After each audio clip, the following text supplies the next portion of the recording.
Managing a hotel wasn't just a job for me, it was my life. My name is Grace, and this hotel was my entire world, until he walked in. From the moment he entered the lobby, he was impossible to miss, a young man in a suit that seemed tailored to accentuate his affluent presence, his attention devoted to an expensive phone. When he checked in, his smile was disarmingly charming. "Good evening, I'm Ethan," he said, his voice as smooth as silk. "I'm here for a couple of nights. Anything interesting happening around here?" I found myself smiling back, a little caught off guard by his charm. "Well, Ethan, the city's full of surprises." "Depends on what you're looking for," I replied, handing him his key. Our conversation was brief, but somehow it sparked something inside me. Maybe it was his genuine interest or the way his curiosity seemed to fill the room. He didn't stay at the hotel for long, but upon checking out, he left a note, "Enjoyed our talk. Care to continue it over dinner?" I hesitated, not used to mixing work with my personal life, but there was something about him that drew me in. We agreed to meet at a local restaurant, a cozy spot where the ambient chatter and the clink of glasses created a bubble away from the rest of the world. "You really have this place dialed in, don't you, Grace?" he said with a smile as we sat down. I laughed, feeling oddly at ease. "Guess you could say I've had some practice." Dinner flew by as we chatted about everything and nothing. He was an open book, or so it seemed, sharing tales of his travels and investments. When the conversation shifted to me, I found myself opening up more than I usually would. I told him about losing my parents and how it had been just Mia and me against the world since I was 21. "That's a heavy load to carry, Grace." "You must be incredibly strong," he commented, his eyes reflecting a mix of admiration and something else I couldn't quite place. I shrugged off the compliment. "We all play the hand we're dealt, right? Mia has been my priority. Our parents left us a little something, and I've been careful with it, made it grow bit by bit." He nodded, his expression thoughtful. "That's impressive. You've got a good head on your shoulders." As the night wore on, I realized I hadn't laughed this much in a long time. But when I tried to learn more about him, about his family, he skillfully changed the subject. "My folks and I don't see eye to eye. Let's just say they have their ideas about life, and I have mine," he said, a shadow crossing his face. I didn't press further. We all have our stories, our scars. As the evening drew to a close, I found myself not wanting it to end. There was something about Ethan, something that made me feel alive in a way I hadn't in years. Life with Ethan felt like a whirlwind, each day was a new adventure, every moment spent together filled with laughter and dreams of the future. He had a way of making the ordinary seem extraordinary, turning simple dinners into unforgettable evenings. "Ethan, I still can't believe how fast everything is moving," I said to him one evening as we sat in our favorite little cafe, the one with the dim lights and cozy corners. He reached across the table, taking my hand in his. "Grace, when something feels right, why wait?" "I've never been sure of anything in my life," he replied, his eyes holding mine with an intensity that sent shivers down my spine. "I know, it's just, everything's happening so fast." "It's a lot to take in," I confessed, feeling a whirlpool of emotion swirling inside me. He squeezed my hand gently. "I get it, but trust me, Grace, I'm here for the long haul. I want to build a life with you, a future, and I want to start by making our wedding day the most memorable day of our lives." The way he spoke about our wedding with such passion and certainty, it was hard not to get caught up in his vision. He painted a picture of a day so lavish and beautiful it took my breath away. "Imagine it, Grace. A ceremony that no one will forget, a celebration of our love. It's going to be perfect," he said, his voice filled with excitement. "And the honeymoon, you mentioned something about the most expensive hotel in the world?"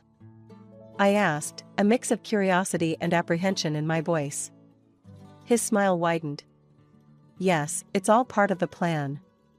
But I need you to trust me, to take this leap with me. Your savings for the wedding, my funds for the honeymoon, and our future home together, will make this a reality." I hesitated, the practical part of me screaming caution.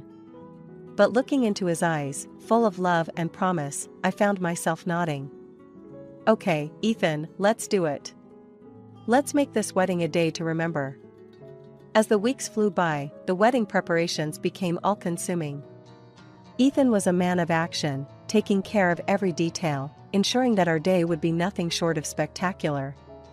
And as I watched him, so full of life and determination, I couldn't help but fall even deeper in love.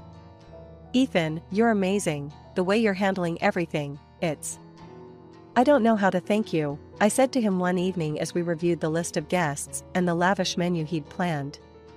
He pulled me close, his arms wrapping around me. Grace, seeing you happy is all the thanks I need. This wedding, it's just the beginning. Our life together is going to be even more beautiful. But amidst the world of excitement, there were moments when doubt crept in, whispering questions in the quiet of the night. Was I moving too fast? Was I getting swept away by the romance of it all?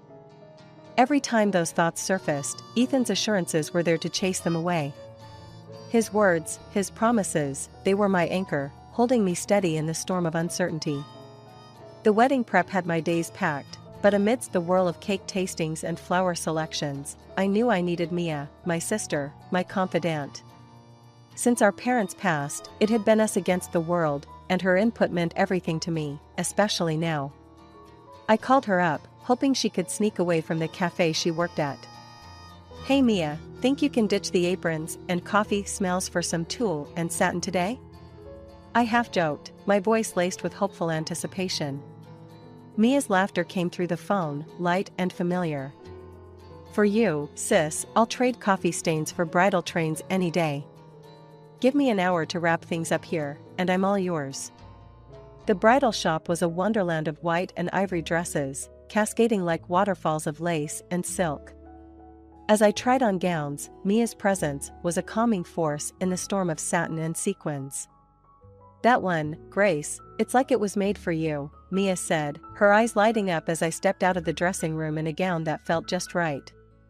I studied my reflection, the dress hugging every curve and cascading to the floor in a sea of soft fabric. You think? I don't know, like a real bride, I admitted, a smile creeping onto my lips. Mia's grin matched mine, but in a fleeting moment, I caught a shadow pass over her face, quick and troubling. Before I could question it, she was up and pulling a dress off the rack. Mind if I give this one a whirl? Just for kicks, Mia said, holding up a stunning gown that caught the light with every movement. I laughed, the sound a mix of surprise and delight. Planning on eloping, are you? Or is there a mystery man you've been hiding from me? Mia's laugh, usually so carefree, held a note of something I couldn't quite place. Oh, Grace, you know. Me, always a bridesmaid, never a bride. But a girl can dream, can't she? Mia quipped, though her gaze darted away, hiding something. The day rolled on, a blend of laughter and whispers of silk, but Mia's mood seemed to flip like a switch. Her usual bubbly demeanor was clouded by moments of distraction. Everything okay, Mia? You seem a bit off today, I probed gently, concern threading through my words. She was quick to dismiss it, a wave of her hand erasing my worries. It's nothing, really. Just cafe chaos, you know how it gets, Mia assured me. But her forced smile didn't quite reach her eyes. As we left the bridal shop, the weight of her secrets seemed to hang between us, an unspoken tension that neither of us could quite navigate. I wanted to believe it was just pre-wedding stress or maybe a spat with a troublesome customer, but the nagging in my gut told me it was something more. That night, as I lay in bed, the excitement of finding the perfect dress was overshadowed by the puzzle that was Mia's behavior. She was the one person who had always been an open book to me, yet now there were pages I couldn't read, words hidden just out of sight. As the wedding day edged closer, the joy I should have been feeling was tinged with a worry I couldn't shake. Mia and I had faced everything together, but now it felt like there was a growing gap, one filled with secrets and unasked questions. Little did I know, the answers to those questions were about to turn my world on its head. It was a day like any other, or so I thought, until Ethan left his phone buzzing and forgotten on the kitchen counter. As I went about tidying up the apartment, the constant notifications from his phone nagged at me, a persistent reminder of something amiss. The lack of a password was a surprise, but it was nothing compared to the shock that awaited me inside. The messages between Ethan and Mia were like a punch to the gut, each word a betrayal that tore through my heart. They weren't just having an affair, they were planning to push me aside like I was nothing, like all the years of sisterhood with Mia meant less than the dirt under their shoes. I read and reread Mia's message confessing her pregnancy with Ethan's child. The words blurred as tears clouded my vision. Can't believe we pulled this off. She's such a fool. Falling for every lie. And now, with the baby, we can finally be together. Just as we planned, it read. The world around me seemed to spin, a carousel of deceit and treachery. Ethan's reply was no better, declaring his love for Mia and his eagerness to see me humiliated, ousted from my own wedding. She's just a naive cash cow, can't wait to get rid of her and start our real life together. This wedding will be perfect, thanks to her money, he wrote. I sat there, the phone heavy in my hand, a storm of emotions raging within me. Betrayal, anger, disbelief, they all fought for dominance. But above all, a cold determination began to take root. They thought they could use me, discard me like an old toy? I'd show them the price of underestimating Grace Anderson. When Ethan returned, his carefree demeanor was like a slap in the face. Hey babe, did I miss any important calls? He asked casually, picking up his phone. I forced a smile, my insides churning with anger. Nope, just the usual stuff, busy day, I replied, my voice steady despite the turmoil within. He flashed that charming smile, the one I now knew was nothing but a mask. As always, but nothing's more important than coming back to you, he said, leaning in for a kiss. I had to force myself not to recoil. From that moment on, I played the part of the oblivious fiancé to perfection. I smiled, I nodded, I went along with the wedding plan. But behind the scenes, I was planning my revenge on the two people who had betrayed me in the worst possible way. Each passing day was a test of my will, a balancing act between the role I had to play and the fury that burned within. But I wouldn't let them see me break. I'd bide my time, and when the moment was right, they'd learn the true cost of their treachery. And as I lay in bed each night, the image of Ethan and Mia's deceitful faces etched into my mind, I made a silent vow, they would pay for what they'd done, and their twisted game would be their undoing. I was no longer just the jilted fiancé, I was the architect of their downfall, and my revenge would be meticulous, calculated, and oh so sweet. The days leading up to the wedding felt surreal. On the surface, everything was perfect, the flowers, the guest list, the dress. But beneath the facade of perfection was a storm brewing, a tempest of anger and betrayal that I held tightly within.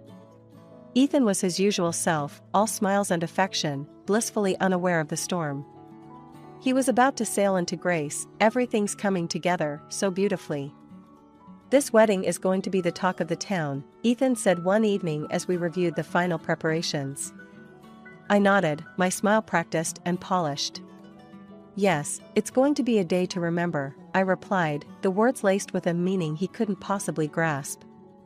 Mia was harder to face. The sister I had loved and protected was now a stranger, her every word and gesture a reminder of her betrayal. Yet, I kept my mask firmly in place, the mask of the loving sister, blissfully ignorant of the knife she had planted in my back. Grace, you're handling everything so well. I don't know how you do it, Mia said one day as we finalized the seating arrangements. I looked at her, the sister I thought I knew, and forced a laugh. Oh Mia, you know me, always had a knack for organizing chaos, I said, the irony of the statement not lost on me. As the wedding day drew closer, the tension became almost tangible, a tightrope I walked with precision and care. Ethan's phone was now always guarded, his conversations hushed and hurried, but it didn't matter. I had seen enough, knew enough. The morning of the wedding dawned clear and bright, a beautiful day for a beautiful disaster. As I got ready, the reflection in the mirror showed a bride serene and poised, but behind the veil and makeup was a woman on a mission, a woman who would no longer be a pawn in someone else's game. Mia's running late, huh? Ethan remarked casually, adjusting his tie. I met his gaze in the mirror, my eyes giving nothing away. Yes, but she'll be here. Wouldn't miss it for the world, I replied, the double meaning clear in my voice. He nodded, oblivious to the undercurrents. Well, she's always been a bit unpredictable, but today's about us, Grace. Our new beginning. I turned to face him, my smile a masterpiece of composure. Yes, Ethan. A new beginning indeed, I said, my heart steeling itself for what was about to come. And as I walked down the aisle, the eyes of friends and family on me, I knew that this was it, the calm before the storm was over, and the reckoning was about to begin. The vows were waiting, the guests were watching, and the stage was set. It was time for the truth to come crashing down and for the real show to begin. Standing next to Ethan in front of the priest, my heart was a mix of hope and trepidation. The words of the vows hovered in the air, a promise of forever, yet beneath that promise lay the seeds of a dramatic revelation that was about to be shattered in the most brutal way. The guests, unaware of the storm about to break, watched us with smiles and teary eyes. But then, the unimaginable happened. Mia, dressed in a bridal gown that mirrored my own, stormed down the aisle, her eyes locked on mine not with sisterly love, but with a cold determination that chilled me to the bone. Move aside, Grace. I'm the one who deserves to be here. Ethan loves me, and this child I'm carrying is his, Mia declared, her voice cutting through the stunned silence. The room erupted into whispers and gasps, the guests turning to each other in confusion and disbelief. Ethan, rather than showing any sign of shock or remorse, let out a hearty laugh, his true colors shining through the polished facade. Well said, Mia. Grace, you've been a good host, but this is where your part ends. Why don't you join the audience? This is Mia's moment now, Ethan jeered, his words dripping with mockery and contempt. The audacity of their betrayal, so public and so cruel, sent a shockwave through the crowd. But as the reality of the situation sank in, my reaction surprised everyone, including myself. I looked at Ethan, then at Mia, and smiled. Of course, why not?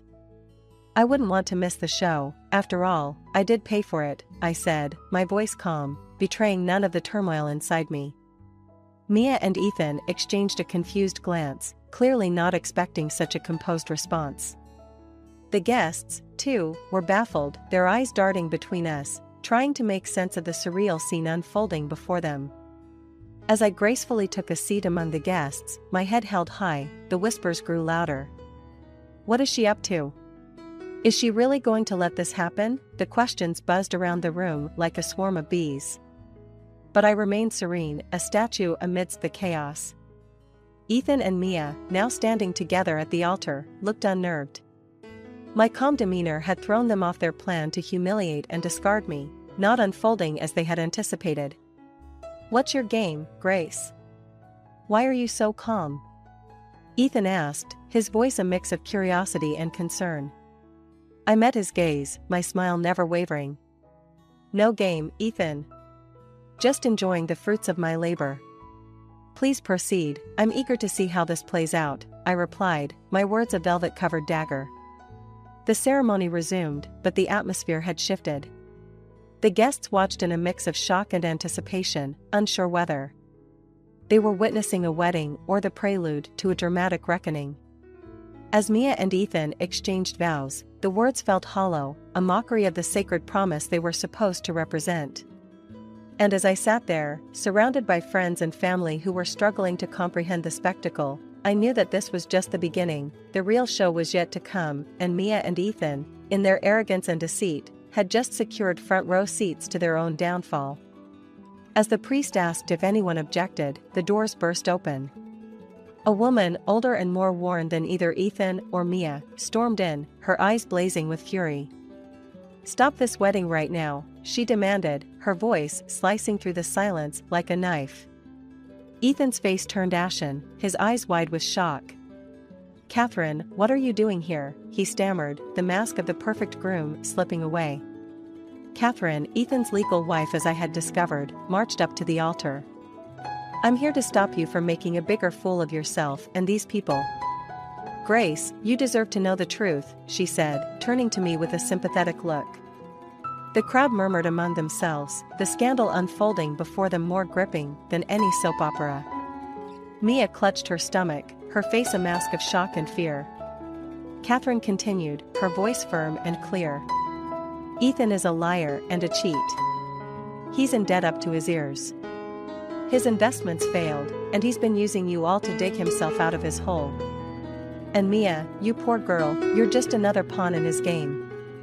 The room erupted into chaos, the guests rising from their seats, the whispers growing louder. Ethan tried to speak, but his words were drowned out by the uproar. I stood up, my heart pounding, but my voice steady. There's more, I announced, silencing the room.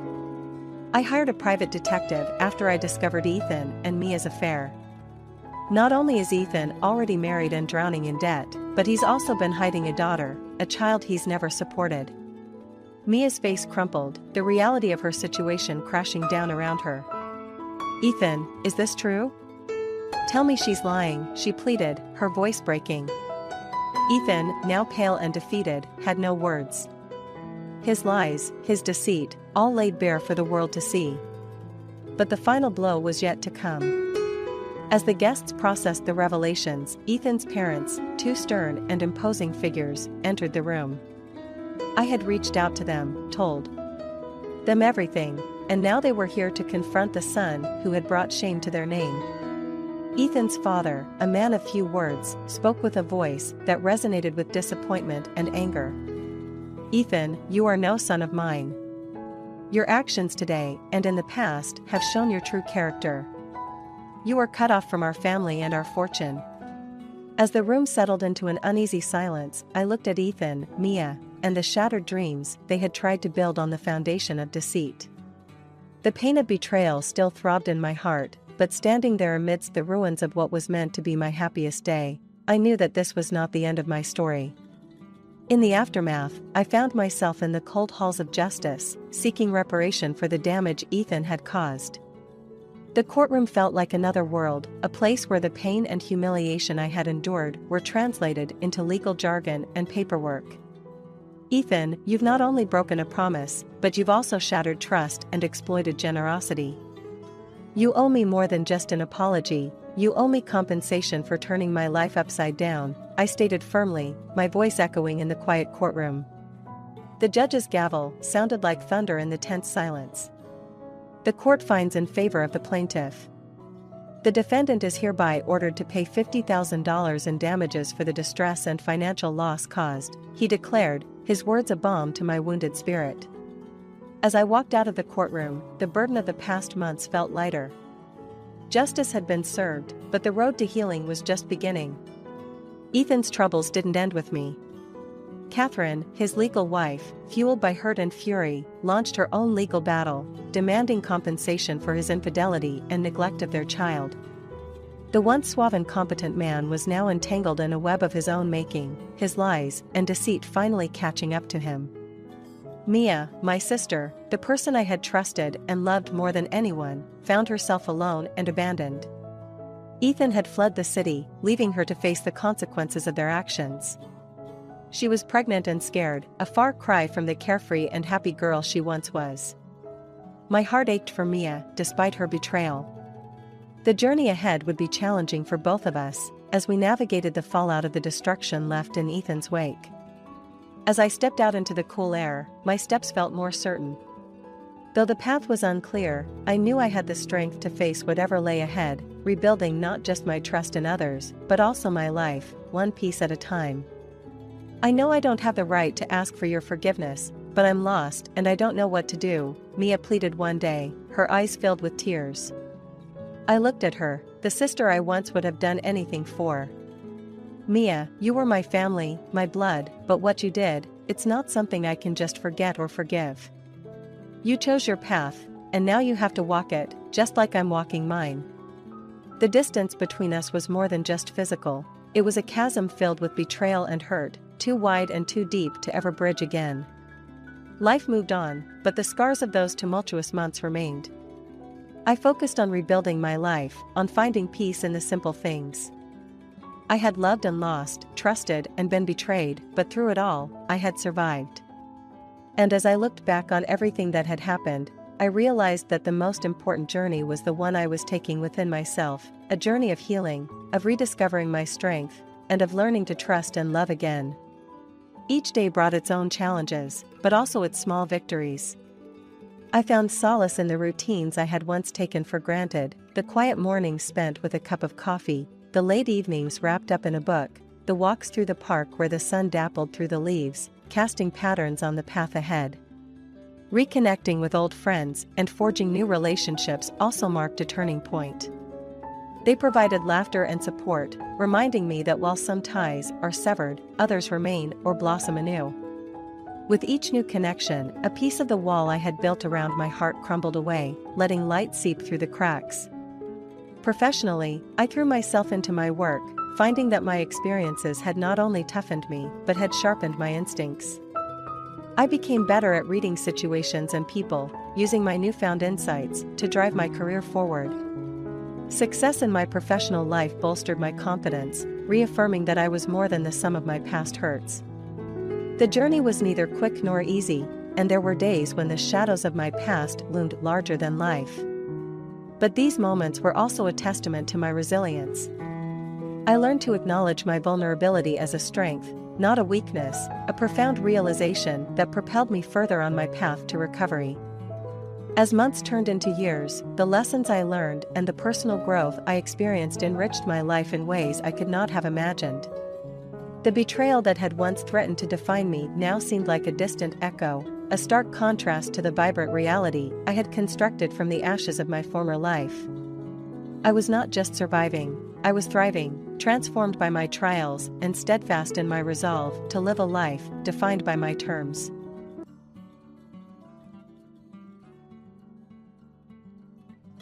I remember the day I met Alex as if it were yesterday. I was at this quaint little dive cafe, nestled in the corner, sipping on the cheapest coffee they offered. I was there trying to untangle the jumble of thoughts and plans scattering my mind. As I stared into the swirling brown depths of my cup, the bell above the door jingled, announcing his entrance. It was like something out of a movie scene, only there were no dramatic lights or soundtrack, just the sound of the bell and the mix of stale coffee and his aftershave filling the air. "Is this seat taken?" he asked, pointing at the chair across from me, with a smile so charming it could knock you off your feet. "Looks free to me," I replied, trying to maintain a cool demeanor, though internally, I was slightly flustered by his sudden appearance. We started talking, and it was like we were cut from the same cloth. We shared interests in all the junk I loved, from binge-watching the same trashy TV series to heated debates over the best pizza topping, which, for the record, is pineapple. Fight me on it. Fast forward a bit, and we weren't just hanging out, we were dating. Seriously dating. It felt like I had known him all my life, and soon we were discussing marriage. But that's when the real drama began. His parents, well, let me just say they were quite the characters. The first time I met them, it felt like I was stepping into a lion's den, clad in a metaphorical meat dress. They had this peculiar way of smiling while sizing you up, as if calculating whether you were worth their time or not. "So, you're the girl Alex can't stop yapping about," his mother remarked the moment I walked in. Her tone was anything but warm, laced with an undercurrent of something frosty. "Guilty as charged," I shot back, my voice steady, trying hard not to show any signs of intimidation. They laid down their conditions swiftly, telling us we needed to sign a prenuptial agreement. Now, I'm no gold digger, and I certainly don't need anyone's money, but the idea didn't sit well with me. Yet, I agreed, with one stipulation: if one of us cheats, the cheater has to cough up $100,000. Alex's face fell, as if I had slapped him. "Babe, I'd never cheat on you," he protested, eyes wide and filled with sincerity. "Yeah, well, my ex said the same thing before I caught him red-handed," I retorted, firm in my condition. Eventually, he agreed, and so did his parents, though they looked as if they had swallowed sour lemons. We thought that would be the end of it, but we were far from right. One evening, Alex and I were nestled on our old, rickety couch, a tradition since moving in together.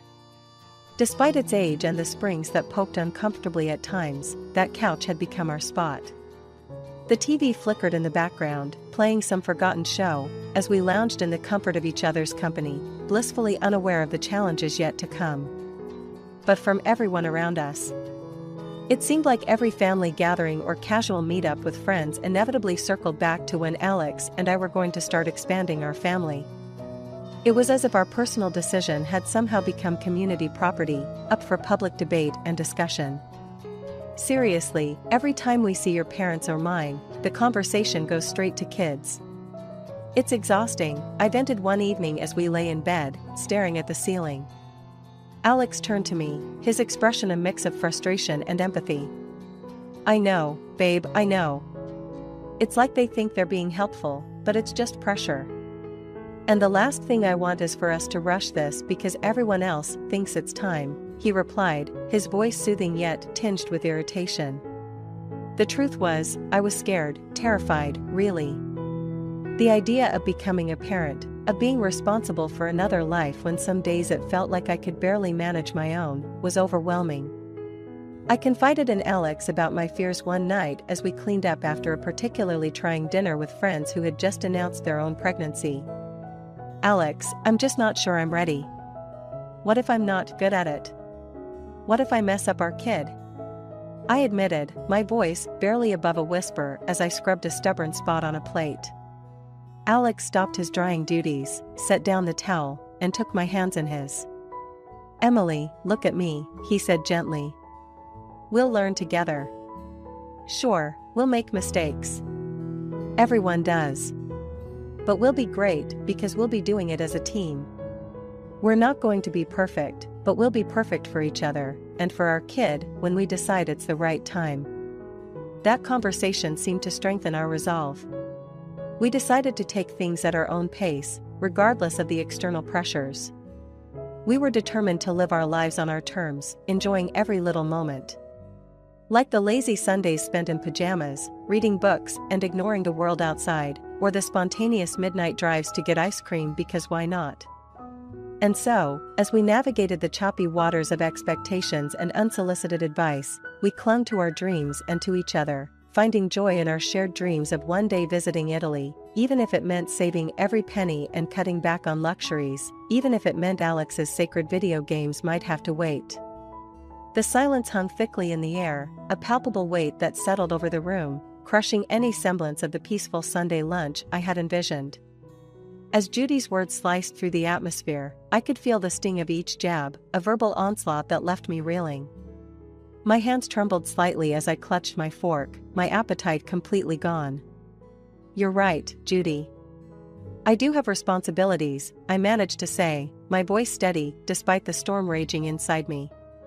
But so does Alex, and so do you, as a mother and a guest in our home. Respect goes both ways. Alex finally looked up from his plate, his eyes meeting mine briefly with an expression I couldn't quite read, guilt, perhaps, or regret. He seemed to shrink a bit under his mother's glare, but then, gathering a semblance of courage, he spoke up. Mom, Emily's right. This isn't just on her. We're in this together, and your constant criticism isn't helping. Judy's lips pursed as if she were about to launch another barrage, but then she paused, perhaps taken aback by Alex's rare opposition. Well, I just want what's best for you, she muttered, her voice losing some of its earlier venom. You know how I worry. I know, Mom, Alex replied, his voice firmer now. But worrying and attacking are two different things. We're doing our best here. The meal continued, a tense affair with words spoken sparingly, and each of us lost in our own thoughts.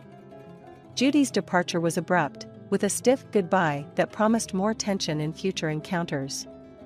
After she left, the silence lingered, a stark contrast to the earlier confrontation. Alex and I cleared the table in silence, each movement slow and deliberate. Finally, as we stood by the sink, washing dishes side by side, I broke the silence. Alex, we need to talk about this. It can't go on like this.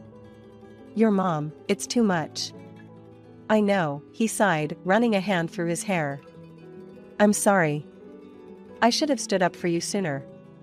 It's complicated with my mom. But it's hurting us, Alex, I said, my voice cracking slightly with emotion. It's not just about the pressure to have kids or how we manage our home. It's about respect, support. I need to know you're with me, not just when it's easy, but when it's hard too. He turned off the water and dried his hands, then turned to face me fully, his expression serious. You're right.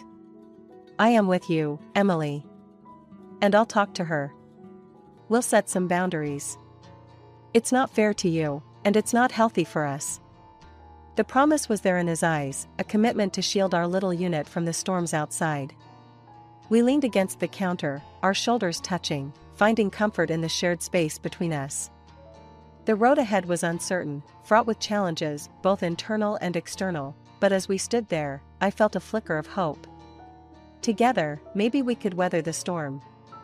Something was amiss. Oh, it's just a new guy at work. He's been having some trouble settling in, and I'm trying to help him out, he explained, but his tone lacked conviction, and he avoided my gaze. I wanted to believe him, truly I did, but doubt had planted its seeds deep within me. The frequent, secretive calls, the sudden distance in his demeanor, it was all too suspicious. Our once open and honest communication had morphed into a series of evasive answers and hurried excuses. Each time the phone rang, a wave of anxiety washed over me, leaving a bitter taste of mistrust. The next day, as Judy was unleashing another tirade about the state of our living room, apparently, the cushions weren't fluffed to her standards, I decided enough was enough. Her words blurred into background noise as a plan began to form in my mind. I needed to confront Alex, but more than that, I needed proof. Proof that either my fears were unfounded, and I was letting insecurity get the best of me, or proof that my gut feeling was right. That evening, after another cold dinner where words were exchanged sparingly, I waited for Alex to take his shower. My heart pounding, I picked up his phone. Just as I was about to unlock it, I hesitated. Was I really ready to face what I might find? Was I crossing a line? But then I remembered Judy's words, Alex's distance, the secret of calls. I steeled myself and proceeded. It didn't take long. Messages, emails, evidence of something more than just work-related calls. My heart sank as I read through the exchanges with John Work, who wasn't just a colleague needing help but something else entirely. A part of me crumbled reading those words, the affectionate tone, the plans they made that never included me. When Alex emerged from the bathroom, towel drying his hair, he found me sitting on the edge of our bed, his phone in my hand. Emily, what? We need to talk, Alex, I interrupted, my voice surprisingly calm, despite the storm raging inside me. About John Work. About us. About everything. The confrontation was long and painful. Alex tried to explain, to justify, but the damage was done. We were both crying, not just for what had been revealed, but for everything that led up to this moment. Judy's constant interference, our diminishing patience with each other, the secrets that had begun to pile up like walls between us. As we talked, it became clear that this wasn't just about Judy's disapproval or Alex's failure to stand up for me. It was about the very foundation of our marriage.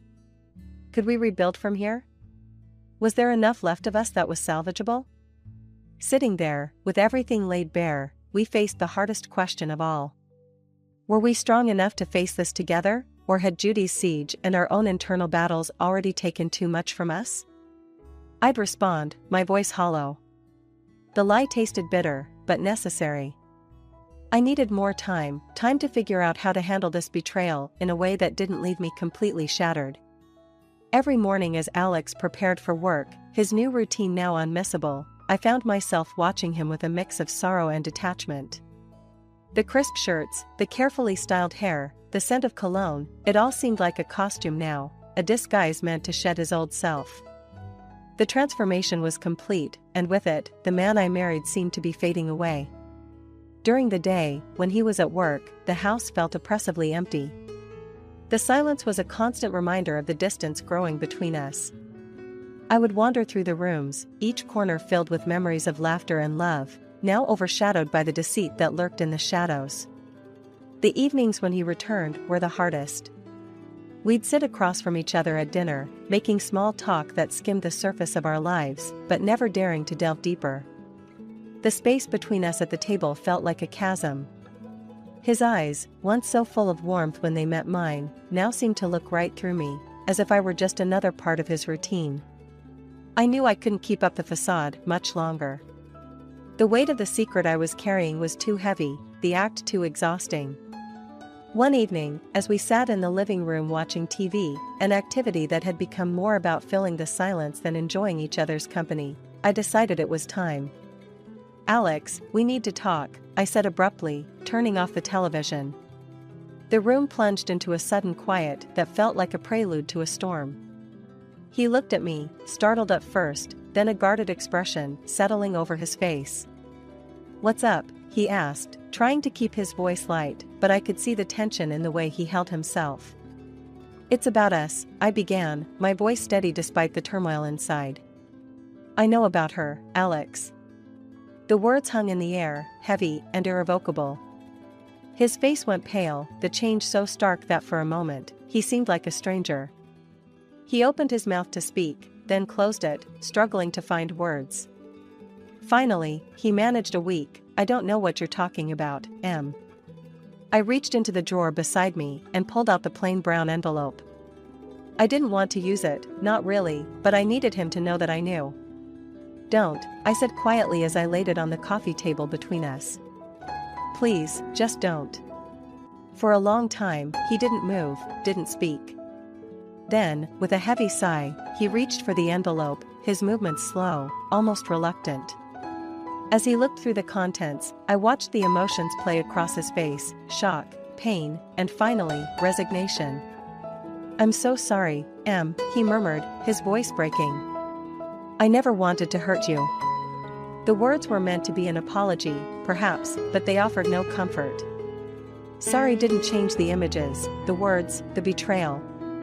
We were beyond simple apologies now.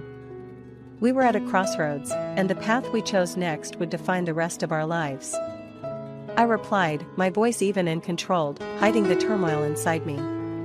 "Just a small gathering to celebrate such a momentous occasion." The satisfaction on her face was palpable, and it made the fire within me burn even hotter. Over the next few weeks, I planned the birthday dinner with meticulous attention to detail. Invitations were sent, the venue was booked, and the menu was carefully selected to Judy's taste. Every aspect was designed to be a grand display of affection and generosity. But underneath the surface of this well-organized festivity was a different plan, one that I kept to myself. As the day of the party approached, the tension in our house grew thicker. Alex's late nights continued, and our interactions became even more strained and superficial. Despite his betrayal and Judy's manipulation, I kept up appearances, knowing that my real feelings had to remain hidden until the right moment. The night of Judy's birthday arrived, and everything was perfect. The restaurant was lavishly decorated, the food exquisite, and the guest list was a who's who of Judy's social circle. She reveled in the attention, glowing under the adoration of her friends and family, unaware of the storm that was about to break.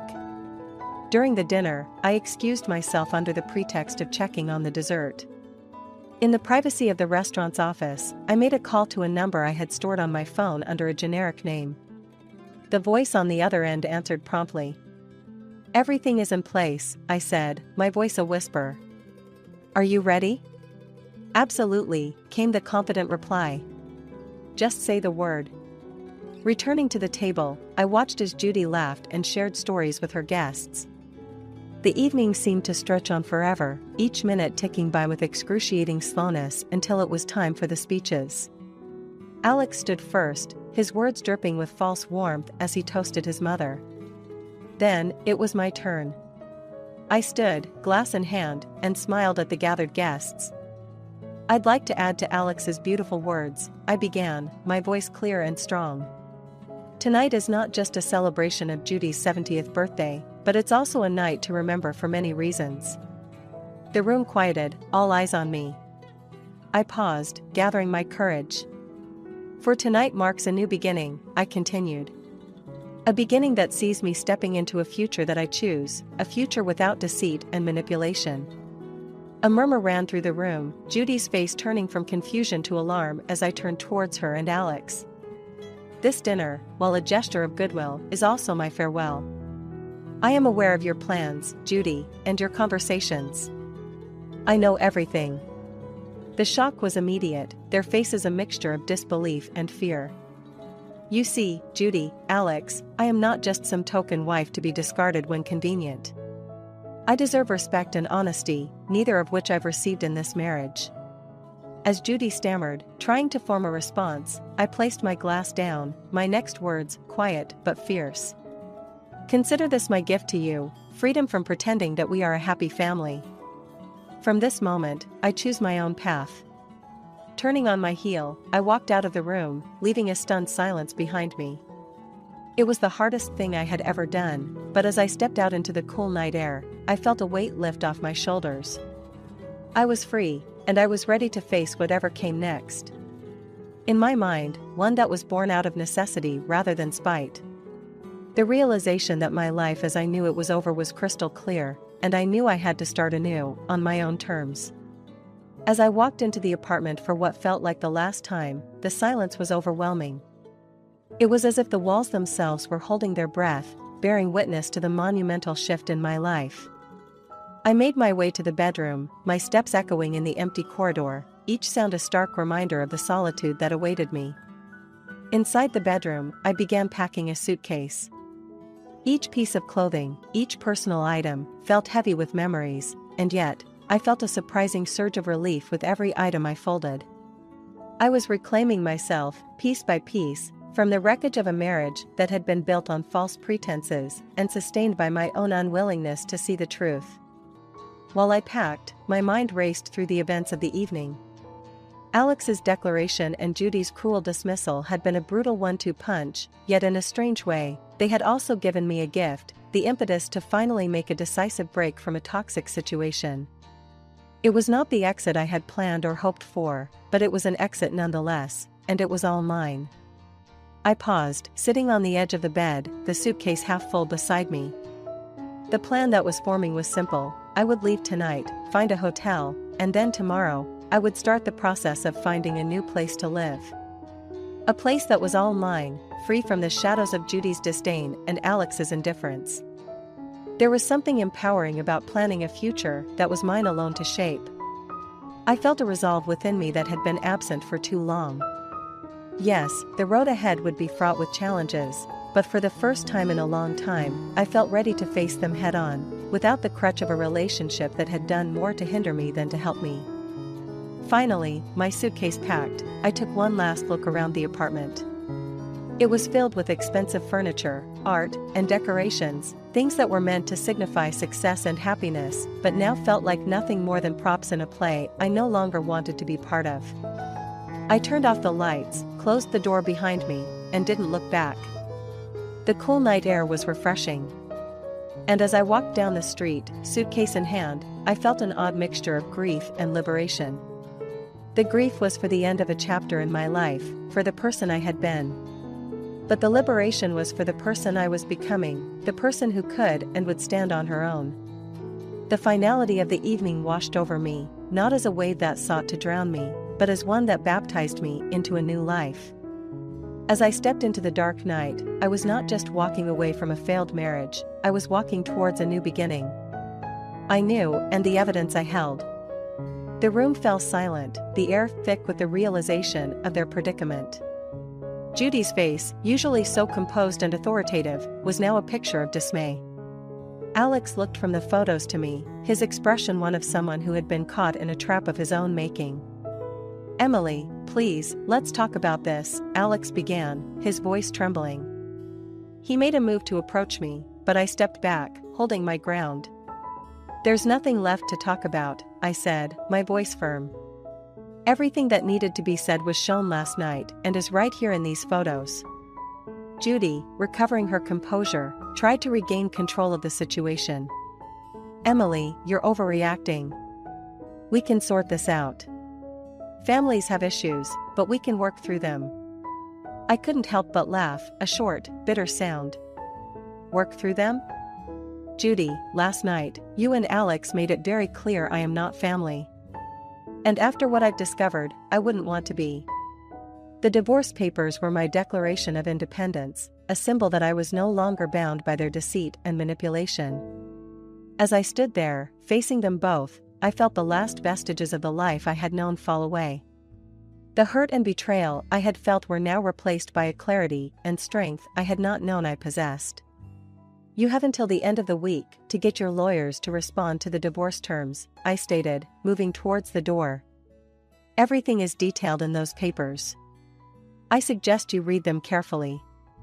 As I turned to leave, Judy's voice, now shrill and desperate, called out, "You can't just leave and expect us to pay for everything. What about the money? The house?" I paused at the door, turning to face them one last time. As per the agreement in the divorce papers, I am entitled to my share of the assets. And as for the house, you can keep it. I want no part of any place that holds such deceit. Walking out that door was like stepping through a portal from one life into another. The early morning air was cool and fresh, a stark contrast to the stifling atmosphere I had left behind. I walked to my car, a small suitcase in hand, the only items I cared to take with me. As I drove away, the sunrise began to break over the horizon, a symbol of the new beginning that lay ahead. The road was open before me, filled with possibilities and a new freedom. The pain of the past was still there, a dull ache in the background, but it was overshadowed by the sense of empowerment and liberation that came from taking control of my life and stepping into a future that, for the first time in a long time, felt truly mine. Life's simplicity brings its own kind of joy, something I never truly appreciated when I was caught up in the whirlwind of Alex and Judy's machinations. Now, mornings are my sanctuary. I wake up to the sound of birds rather than bitter arguments or seething silences. The first thing I see when I open my eyes isn't a ceiling weighed down by the day's impending stresses, but a soft, comforting light filtering through sheer curtains. I spend my weekends puttering around in my little garden, hands deep in soil, planting seeds that I nurture into life, something constructive and growing, unlike the destructive ties I once cultivated. Each plant, from the shy buds of lavender to the robust tomato vines, feels like a testament to new beginnings, to resilience, to growth that demands patience and care, mirroring the slow but steady reconstruction of my own life.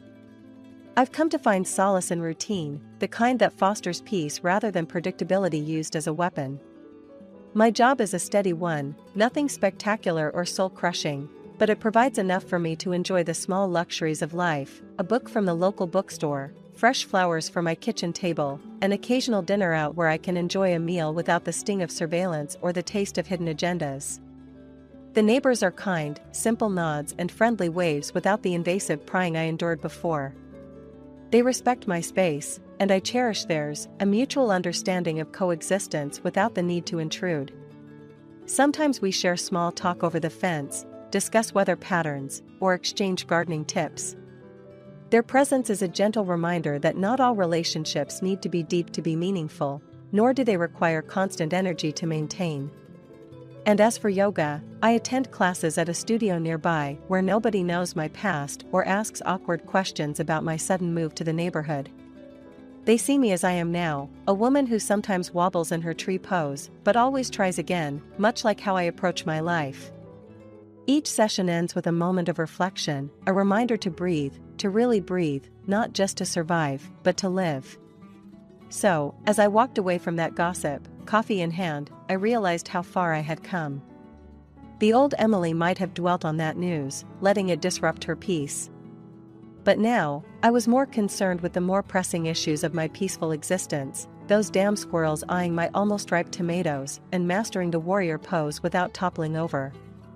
Yes, life is infinitely sweeter on this side of chaos, filled not with dramatic climaxes, but with small, beautiful moments of everyday peace. And as for the rest, the echoes of a past life, they fade into the background, outshone by the brightness of my new normal.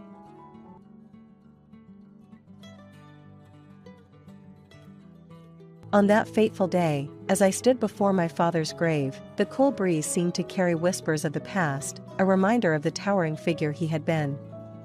My father had once been the CEO of a leading construction company, a titan in his industry, and following his death, the mantle and an enormous legacy had passed not to me, but to my brother-in-law, Ethan.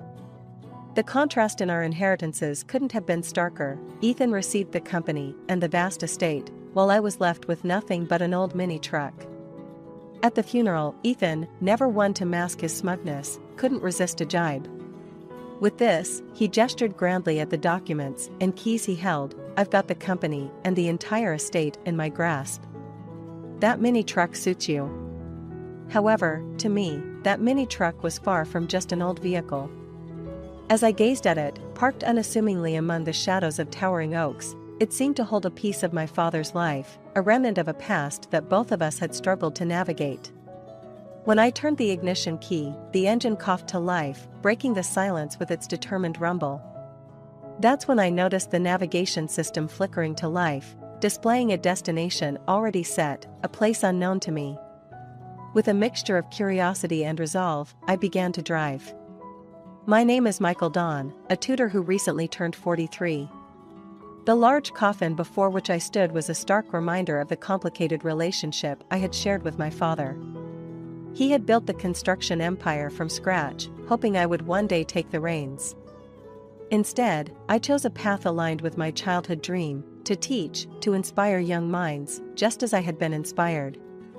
This choice had been the root of many heated arguments and had created a chasm between us that, until recently, seemed insurmountable.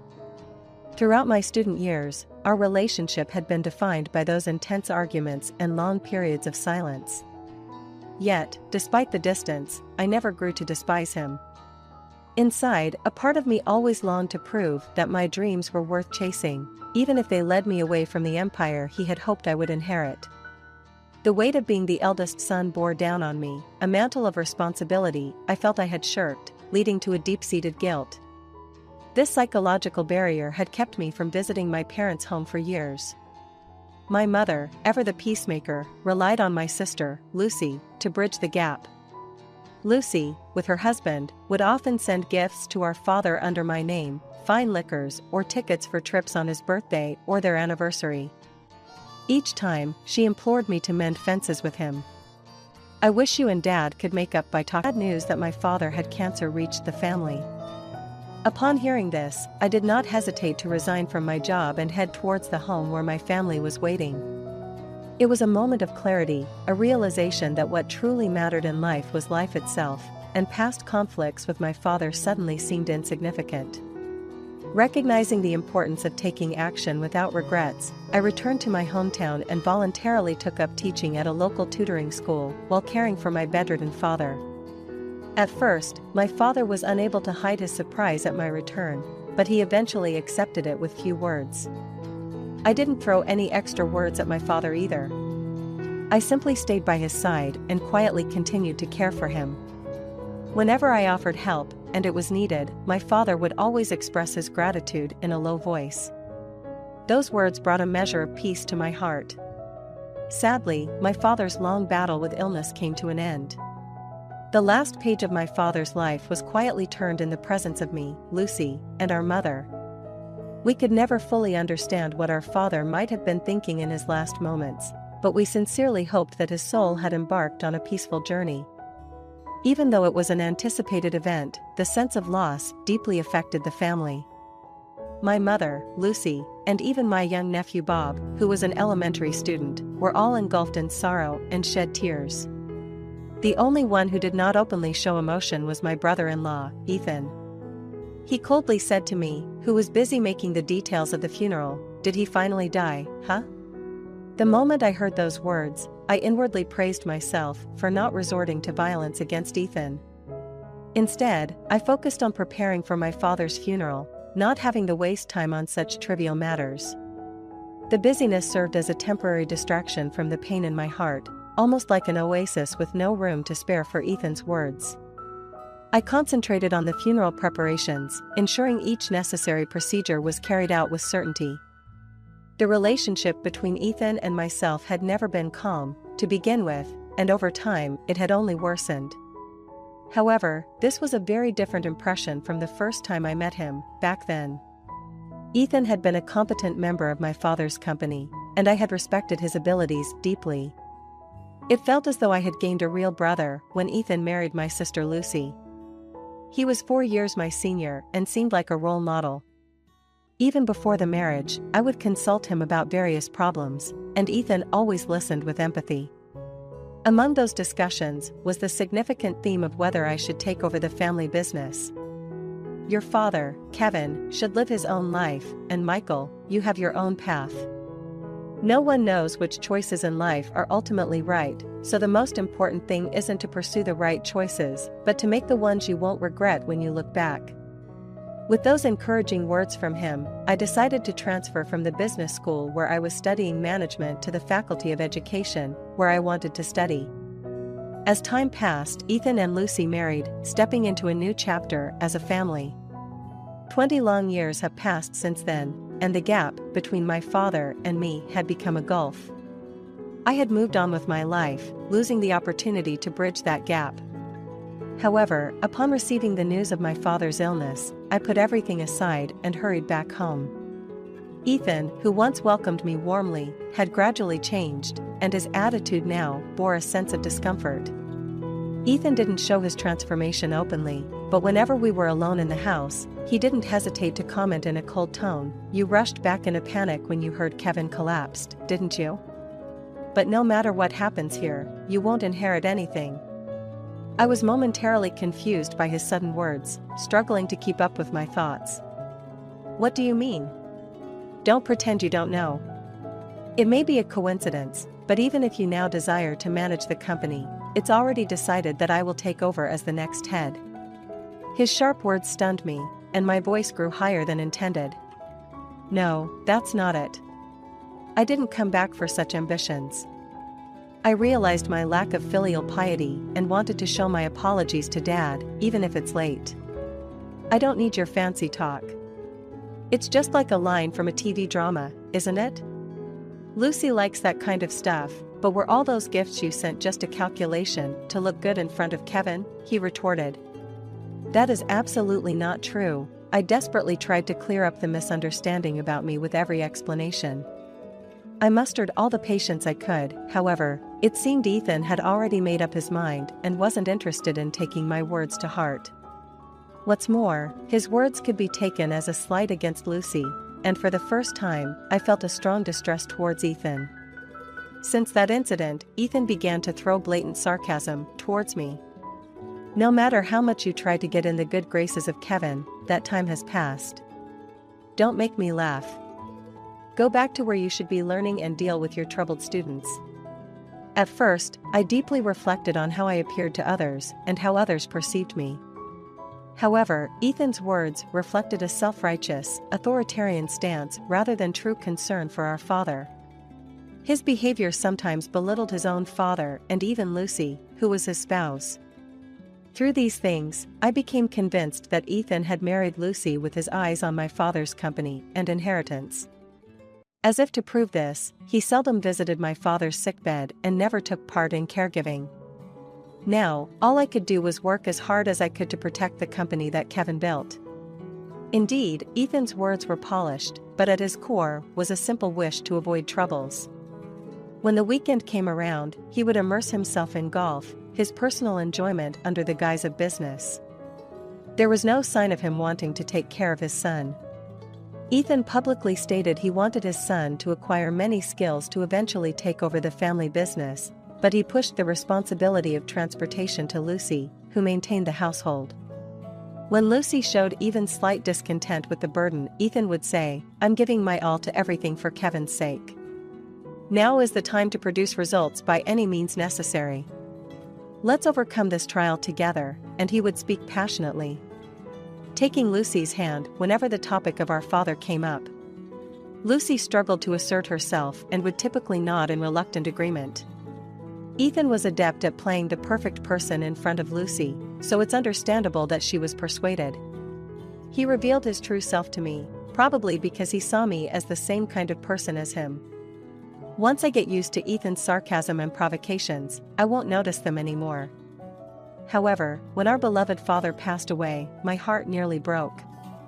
I was filled with an indescribable sadness and emptiness, while Ethan outwardly seemed pained by the deterioration of our father's health. I couldn't help but suspect that Ethan had been waiting for this moment. This realization brought immense sorrow to my heart, and feelings of anger and grief overwhelmed me. As a result, Ethan inherited most of our father's vast fortune. He had been welcomed into our family as a son-in-law and had the same inheritance rights as Lucy and me. Following my father's will, Ethan inherited the majority of the shares of the company my father managed, as well as a significant amount of wealth. This was an unforeseen development, and I was truly at a loss for words. Despite my status as a biological child, I had believed the inheritance would be divided fairly among the three of us, but the reality was that Ethan received almost everything. All that was left to me was an old workhorse mini truck that my father had once cherished. Ethan acted shocked in public, but when it was just the two of us, he scoffed with a laugh. "You came all the way from the city to this rural backwater, cared for Kevin day and night, and all you ended up with is this tiny truck, huh? What an ironic end. Now the company is mine, and you're left with just the mini truck as your inheritance." It's like a comedy. Without any attempt to hide the cynical smile tugging at the corners of his mouth, Ethan left the room. Overwhelmed by a sense of emptiness, I gripped the keys to the mini truck tightly in my hand. The cold metal of the keys reminded me of the harshness of reality. "Keep your head up, Kevin had his reasons. He didn't mean to upset you. It's true that pickup was something Dad always cherished, it was his beloved vehicle. There's no way he lacked affection for you." My family offered warm encouragement, but I couldn't muster words from the bottom of my heart. It felt as though I had been struck with a blow. I understand that material inheritance doesn't reflect the depth of a father's love, but the reality that a man like Ethan monopolizes the fruits of my father's hard work is an unbearable insult to me. The problem is not about the money. It left a deep scar on my heart to entrust the company that my father had worked so hard to build to a man who was secretly waiting for his death. But I have no power or means to change the situation. My hand unconsciously gripped the key to the mini truck left to me. Against the backdrop of the clear sky, I decided to take care of the mini truck left to me. This vehicle is the only thing my father left me. It feels like it has some deep meaning, I thought. That if I could cleanse my feelings in some way while polishing this car, the work would take on an added significance. I used a hose to carefully wash the body, and after finishing the task, I sat in the driver's seat where my father always sat and started the engine.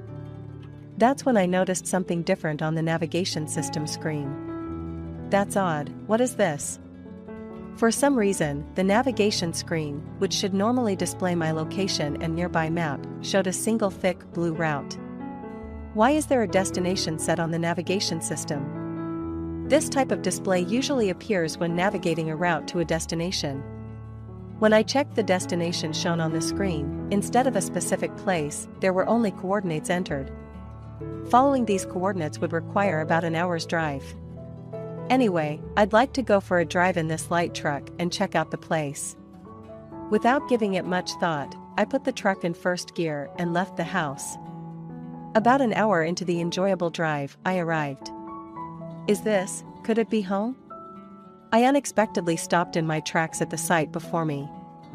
In contrast to the stately houses in my hometown, there stood a small, modest house that gave a sense of warmth.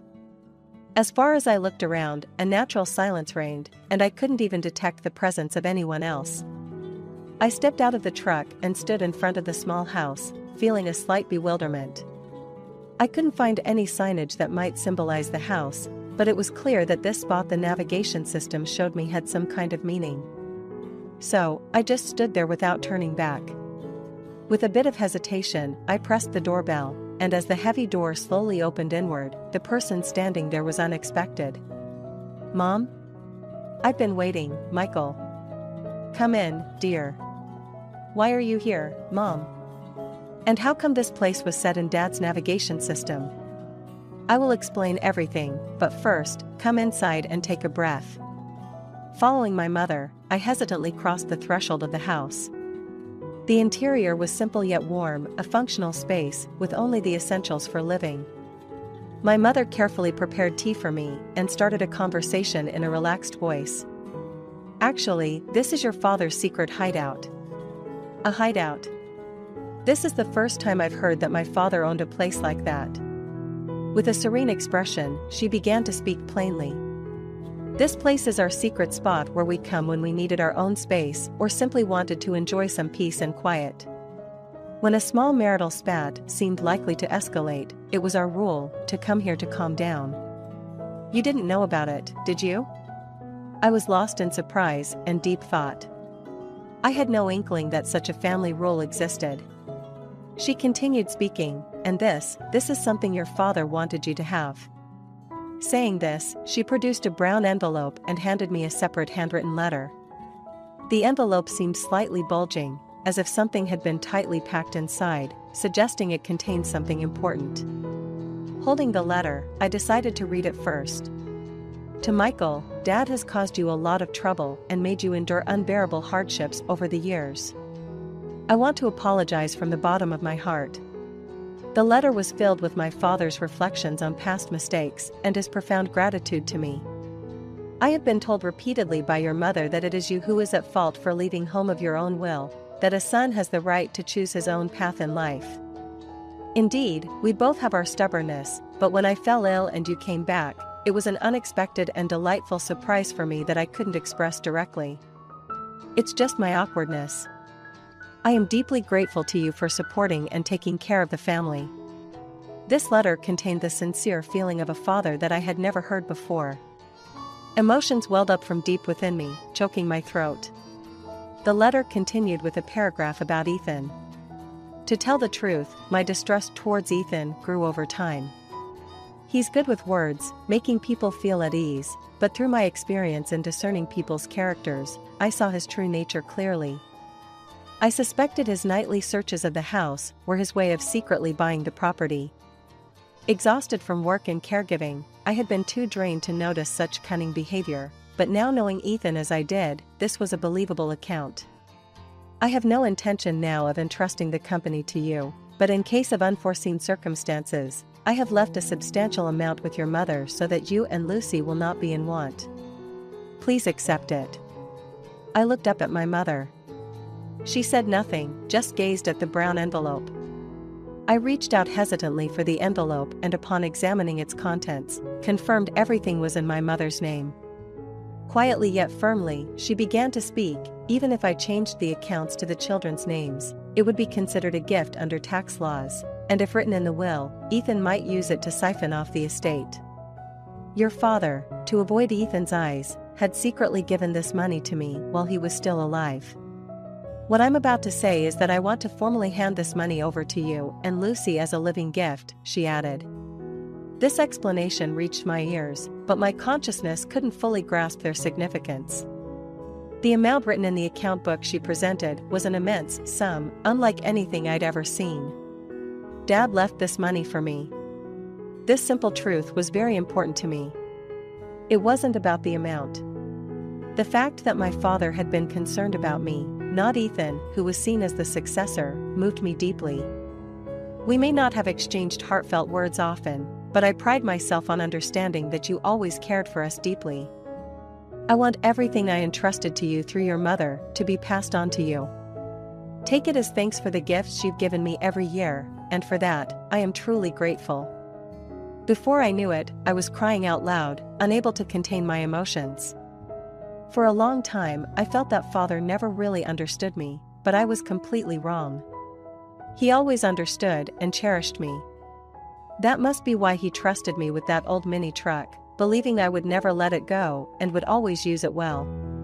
Mom, I really wish I could have done more for Dad. I couldn't suppress the deep regret I was feeling inside, but my mother eased my feelings with a gentle smile. She answered me as if she could see through the deep regret I was hiding in my heart. It's natural for children to think they could have done more when mourning a parent's death, but you brought great joy to your father and gave him so much love. You were your father's greatest pride. Hearing her words, I found myself crying unknowingly. Her words spurred a resolution within me. I was determined not to leave the company my father built to someone like Ethan, who wished for his death. I resolved to quietly rebel, to devise a meticulous plan without letting Ethan realize I had acquired a substantial fortune. The first step was to reach out to the corporate executives my father had trusted to build a foundation for their support. They agreed to help, endorsing my stance to carry on my father's will. It was clear from their reactions that my father had never spoken ill of me. Meanwhile, my mother and sister acted as though consoling me during the reading of the will, ensuring Ethan's attention was not on me. They continued to perform the same act in front of Ethan. As a result, Ethan is convinced he has succeeded and looks down on me with arrogance. Hey, do you, abandoned by your father and left a poor man, still intend to stay in this house? I'm the new president now, admit your defeat and go back home. And every time he uttered those words, he would dismissively wave his hand as if swatting away a small fly.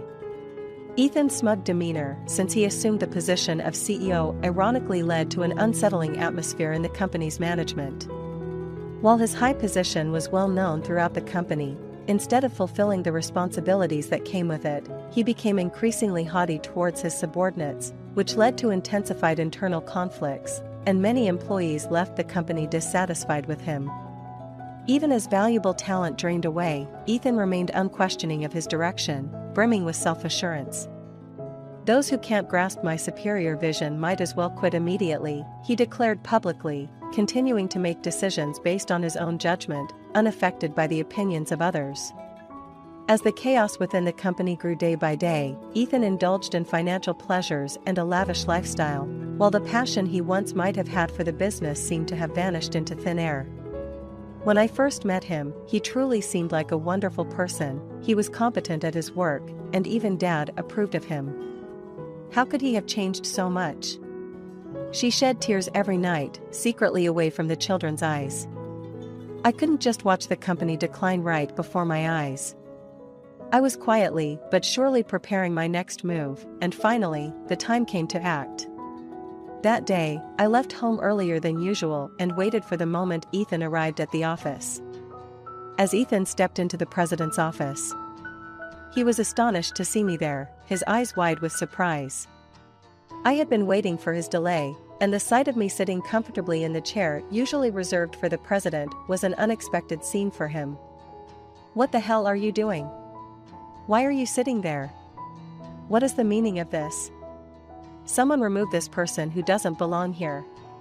Actually, the one who should be leaving is you, I calmly retorted.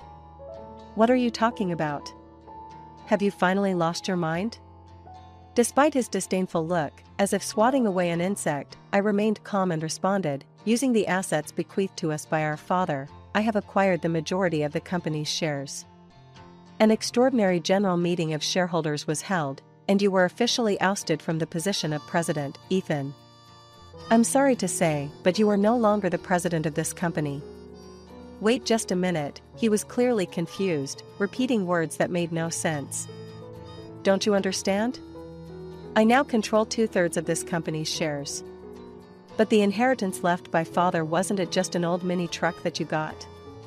That mini truck turned into money in an unexpected way, I replied, with no intention of explaining the details about the hideaway that Ethan was probing into, and deliberately obfuscated his answer to divert the topic, which only darkened Ethan's expression further.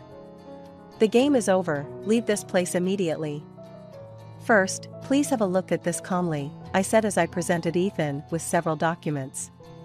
As Ethan received and perused them, his complexion rapidly changed and he turned pale. What is this? This is the minutes of the extraordinary general meeting of shareholders, and this other document is the notice of your dismissal. Clutching the papers, Ethan's face turned red with anger. He crushed the documents in his hands and could not hide his intense agitation. You think this will hold up? I'll take legal action. Unperturbed by the threat, I responded calmly, by all means, proceed with legal action. We have ample justification for our actions. What justification?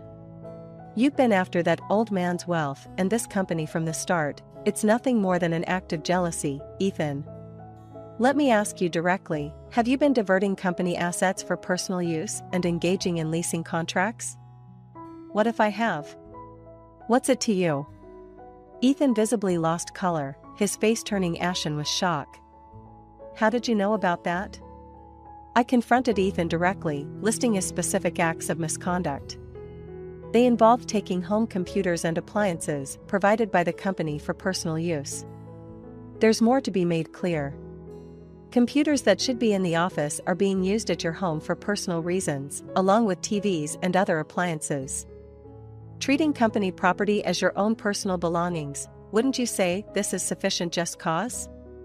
Struggling to find words, Ethan frantically tried to come up with a rebuttal. Why, how do you know about that? Locking eyes with Ethan, not noticing his quivering lips, I pressed on with more facts. You should have been more aware of your position. Did you become complacent the moment you thought you had everything under control? I continued to pursue Ethan's actions based on information from the company's executives. After the father passed away, Ethan's behavior became increasingly arrogant. While he had always been condescending, he used to maintain a respectful posture toward his superiors, but this changed after becoming president. He started shifting responsibilities onto others, pushing troubles down to subordinates while enjoying his high office, sometimes even dozing off in his chair. This attitude led loyal employees who once respected the father to leave the organization, frustrated. Ethan vented his displeasure at me. He emphasized the impossibility of me fulfilling the role of a manager, based on the fact that I had never worked a single day in this enterprise. But think about it, how can someone with absolutely no experience in running a company become president? It's impossible to leave management to someone like you. You are absolutely right, I retorted. I have no intention of becoming the president of this company. The reason I'm sitting in this chair is more of a symbolic message to you. Actually, a new president has already been elected by a different board of directors and is already carrying out their duties. Stunned, he stood with his mouth agape, his eyes round with surprise. The turn of events was completely different from what he had anticipated. He had been convinced for a long time that I was after the presidency and had plotted to replace him. As I've said many times, I'm not after the president's position. My only wish is to honor my father and protect the company. He dedicated his life to building, that's all. Who would believe such flowery words? You might not understand. You've always focused solely on the wealth and status to be inherited from our father, not on his personal worth, I responded. After my response, Ethan stood trembling with indignation for a while, but then seemed to make a decision and regained his composure. Do you think this is over and you can enjoy it? He scoffed. He left the president's office with a swish. That night, an unexpected twist occurred.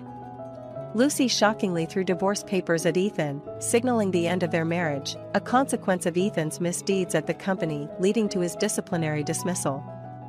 The successor as president was chosen from among the directors who revered my father, determined to protect what he built, no matter the difficulties. I felt that the company should be entrusted to someone who would carry on my father's legacy, a sentiment supported by my mother and sister. As I proceeded with the arrangements for Ethan's dismissal, including coordinating with lawyers, Lucy was preparing for the divorce. On the day she brought up divorce, her pained voice echoed from the couple's room to the living room, filling the house with a heavy atmosphere. Here, why do you turn away from me now? Is it because I've lost the title of president? You've lost interest in me. Maintaining her composure yet with unyielding resolve in her voice, Lucy responded, there's no sense in you talking about betrayal. You were the one who betrayed our relationship from the start. Your love was not for me, but for the title of the president's daughter. You neglected our home, made no effort to raise our children, and showed no respect to our ailing father in his last days. And in the end, you tried to claim everything inherited from our father as your own. Now is the time for you to pay the consequences. Ethan couldn't say anything back at her. Contemplating the torment Lucy must have endured, worrying about her children's futures and the company's fate, her internal conflict must have been immense. However, thanks to the inheritance left by our father, she had a solid financial foundation to raise her children after the divorce. We planned to live a peaceful life away from strife with our mother and sister. The only concern was the possibility of retaliation. From Ethan, but he doesn't have any funds left to strike back. He lost a substantial amount to an investment scam and is even in debt now. Her words alleviated that worry. Ethan had apparently fallen for a scam involving inheritance matters. The man claiming to be an employee of a brokerage firm was actually a fraudster, and Ethan, seduced by his sweet words, lost a significant sum. This case sadly illustrates how unscrupulous people prey on those who come into a large amount of money. Ethan is now experiencing the financial hell he crafted with his own hands. Meanwhile, I filled my days with fulfillment while taking care of my mother's daily needs. I enjoyed the passing of time peacefully and managed a comfortable life without any inconvenience, continuing my work at the tutoring school. My mother and I found great joy in caring for my nephew Bob, who was very attached to us. His presence brought a new kind of joy to our daily lives. When I grow up, I'm going to be a president. I want to be like Grandpa. His declaration, filled with the innocence of childhood dreams, brought natural smiles to our faces. Even as quiet tears beautifully adorned my mother's cheeks, witnessing her emotional response, Lucy and I exchanged knowing looks, and warmth and mutual understanding bloomed in our smiles.